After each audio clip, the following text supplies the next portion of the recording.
Ano ang iyong mga kapangyarihan at responsibilidad kung iyong nalalaman? Ang kasama po dito sa aking mga responsibilidad, ang una-una na po, we are the primary investigating authority ng ating pong bansa. Kung kaya po, ito po ay aming mandato na mag-imbestiga sa anumang usapin o mga maaring krimen na pumapasok sa amin.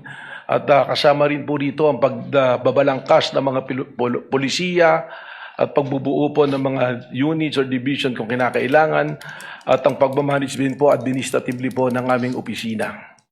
Sa mga kapangyarihan at responsibilidad na iyong binanggit, ano ang araw-araw mong ginagampanan kung mayroon man at kung iyong nalalaman?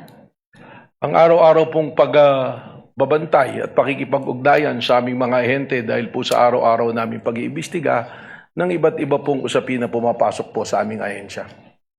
Kaugnay pa rin ng mga binanggit mong kapangyarihan at responsibilidad, ano ang pinakamabigat mo na responsibilidad bilang NBI Director kung iyong nalalaman? Objection, Your Honor. Calls for an opinion. Witness may answer. I think witness is competent enough to answer that question. Thank you, Mr. Presiding Officer.